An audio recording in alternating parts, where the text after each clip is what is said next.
एक किस्म से एक टेररिस्ट अटैक है मस्जिद के ऊपर और 6 दिसंबर कंटिन्यू हो रहा है और वहाँ पर शिंदे और फडणवीस की बीजेपी की सरकार है और उस सरकार की वजह से ये सब हमले मस्जिदों पर किए जा रहे हैं।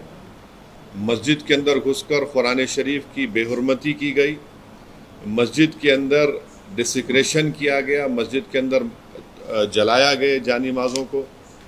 जो वहाँ पर मुसलमानों के घर थे, घरों में घुसकर उनके जेवरात और पैसों को लूटा गया और अब पुलिस तमाशा ही बनी बैठी रही। तो ये पूरा इनकरेजमेंट दिया जा रहा है एक किस्म से, इनडायरेक्टली या डायरेक्टली बोलिए, वहाँ की बीजेपी और शिंदे सरकार की तरफ से। इसीलिए इन तमाम लोगों की हिम्मतें बुलंद हो रही हैं। आप बताइए कि हम विश्व गुरु बनना चाह रहे हैं और मस्जिद के ऊपर खड़े होकर आप डेमोलिश करने की कोशिश कर रहे हैं। हम विश्व गुरु बनना चाह रहे, थर्ड इकोनॉमी बनना चाह रहे और मस्जिद के अंदर घुस के आप कुरान शरीफ को जला रहे हैं। कौन सा विश्व गुरु, कौन सी ये बातें कर रहे हैं? डेलिब्रेट टारगेटिंग है मुसलमानों की और रिलीजियस प्लेस की। इसको इस बात को साबित करता है। केस बुक करे, कितनों को अरेस्ट करे आप?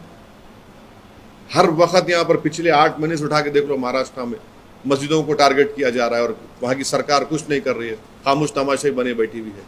तो इसीलिए मैंने कल ये बात कही है कि अब आने वाले विधानसभा के चुनाव में महाराष्ट्र के मुसलमानों को, MIM पार्टी कैंडिडेट्स को आप कामयाब करिए। कोई तो आवाज़ उठाए ना।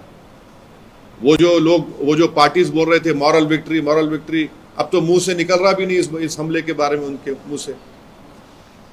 आपने जो एक्स पे भी कहा, महाराष्ट्र में सरकार की तरफ से जो पिलग्रिमेज स्कीम की बात की गई है, उसको लेकर किस तरह की आप तो ये रेवड़ी नहीं है, ये कम्युनलिज्म नहीं है कि नहीं सुनिए आप, ये तो महाराष्ट्र की सरकार भी कर रही, दिल्ली की सरकार भी, सब कर रही है। ये क्या है फिर ये? और आप उसमें क्या कर रहे हैं? एक दरगाह, एक मस्जिद। अरे ये क्या है भाई? ये आप वन साइडेड फैसले ले रहे हैं। आप तो संविधान पे ओथ लिए ना, तो आपको सबको बराबर ट्रीट करना है। आप एक रिलीजन के कैसा हो सकते?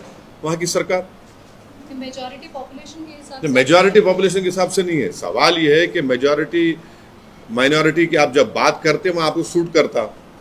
फिर जब माइनॉरिटी के प्रोटेक्शन की बात आ रही मस्जिद की, तो आप मस्जिद का प्रोटेक्शन क्यों नहीं कर रहे?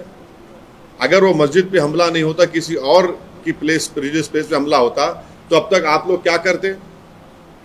आपके हर टीवी चैनल पर आप लोग शुरू करते, रेडिकलिज्म हो रहा है, अपीसमेंट हो रहा है, हम इसको दबा देंगे। अब तक कितने बुलडोजरों ने घर तोड़ दिए जाते अब तक।